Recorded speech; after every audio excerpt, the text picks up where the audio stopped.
Bon, nous voilà repartis de nouveau, mais cette fois-ci avec une fonctionnalité assez intéressante que nous propose sur la gestion des pages. Si vous restez donc dans votre mode éditeur et vous voulez gérer toutes les pages, vous avez accès à un menu qui vous déploie toutes les pages présentes dans notre parcours de formation, ce qui va me permettre de gérer simplement, par exemple, la page 1, si je peux gérer ces paramètres, la déplacer ou la supprimer directement sur l'ensemble des pages. Par exemple, si je veux gérer les paramètres de la page 1 test, voilà, j'ai changé son nom, je retourne cette fois-ci dans la gestion des pages, il a bien changé son nom. Je peux aussi la déplacer, par exemple, en fait, ça c'est notre bac à sable. Je me suis amusé à faire un test bébé dans lequel j'ai intégré deux pages, page 1, page 2, qui va nous permettre de mettre tous les éléments pour pouvoir s'amuser. C'est vraiment le bac à sable. J'ai envie de la déplacer. La page 1 test, je peux la mettre après la page 2 dans test bébé, Bertrand Baudelet, déplacer la page. Je reviens donc dans mon éditeur. La page 1 a bien été déplacée après la page numéro 2. Je peux choisir donc de la supprimer aussi.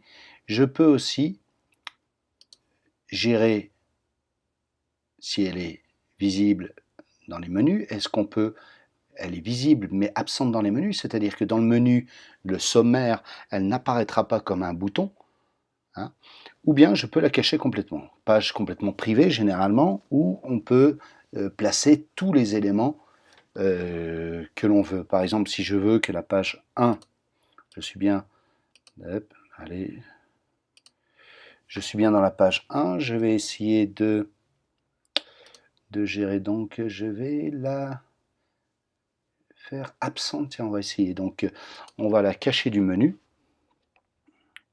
Voilà, je reviens dans mon menu. Si je me place, voilà, il a rechargé la page. Si je me place dans mon bac à sable, j'ai donc la page test bébé qui se trouve là. Et normalement, la page 1 test n'apparaît pas. Pourtant, si je me place sur la page 2 et que je désire revenir à la page précédente, elle sera donc cachée de la navigation. Je me place cette fois-ci dans la gestion de toutes les pages. Voilà, je remets celle-là, absente des menus. Voilà. Cette fois-ci, je veux qu'elle soit présente et visible pour tous. Rechargeons un petit peu cette page. Voilà, je regarde, elle est bien revenue. La page 1 est après la 2, c'est pas très logique. Donc, on va de nouveau se placer sur la gestion de toutes les pages. La page 1, je veux donc la déplacer. Je vais la placer précédente, donc avant la page numéro 2, déplacer la page, je retrouve mon menu, donc la page 1 est bien renommée, placée avant la page 2. Voilà. Vous avez le modèle de navigation, nous en avons parlé dans le tutoriel numéro 1.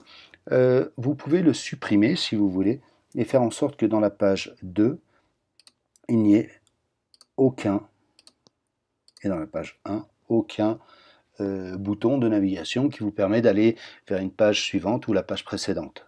Assez intéressant quand vous ne voulez absolument pas que depuis une page spécifique, nous sautions à l'intérieur de la page suivante.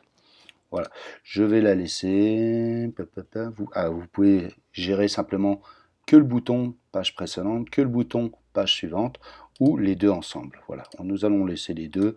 C'est assez pratique de pouvoir aller à l'intérieur des menus. Si je clique sur la gestion des pages, en cliquant sur la page 2, je m'aperçois que je suis envoyé directement dans la page numéro 2. Voilà. Petite pause encore.